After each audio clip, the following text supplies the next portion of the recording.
Pour réussir la transition énergétique, il faut plusieurs conditions. La première, c'est des infrastructures, évidemment, et c'est aussi des changements de comportement. On le sait bien, aujourd'hui, on a à peu près entre 20 et 30% de la consommation énergétique qui pourrait être économisée simplement en changeant nos comportements individuellement et collectivement.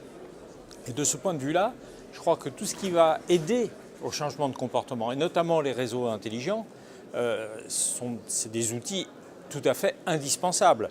On le voit bien, par exemple, dans le secteur tertiaire, la plupart des entreprises ne savent même pas ce qu'elles consomment. Quand on demande à des ménages « mais combien consommez-vous » la plupart l'ignorent. Au mieux, ils connaissent à peu près le montant des factures, mais à quoi ça correspond, ils ne le savent pas.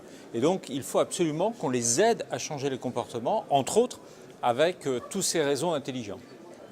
Un des enjeux majeurs, par ailleurs, c'est de changer le système à la fois de gestion de l'énergie et notamment de l'énergie électrique, mais pas seulement, pour éviter qu'on ait un système hyper centralisé qui est purement descendant à partir d'un grand réseau.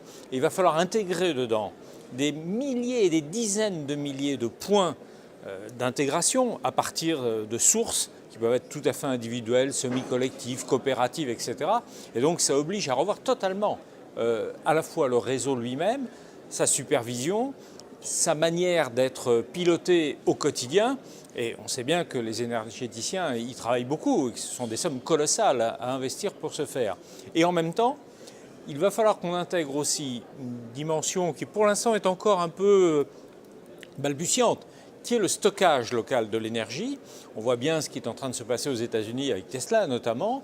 Et à partir du moment où on aura la capacité soit de réutiliser soi-même, soit de livrer dans le réseau à un moment donné la surproduction locale, tout ça va changer la philosophie même de gestion des réseaux, la philosophie aussi des utilisateurs qui vont devenir à la fois utilisateurs et producteurs.